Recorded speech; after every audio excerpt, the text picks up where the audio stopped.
जाएगा। कहा किए क्या? आपने तो नाम चुन लिया है। जब निंदा करना होता है तो कैकेयी कहते हैं, और जब वंदना करना होता है तो भरत जी से संबंध जोड़ देते हैं। देखो यहाँ जब मंथरा को डांटी है,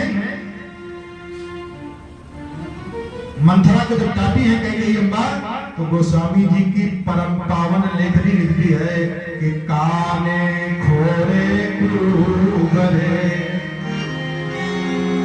कुटिल कुचाली जानी तिय विशेष पुनि चेरी कहाँ भरत मातमो सुका।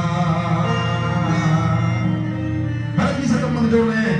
और तब बोलने लगी और बोलते बोलते कहा, ध्यान से समझिएगा, कैकेयी ने कहा कि कौशल्या से ज्यादा राम हमको मानते हैं।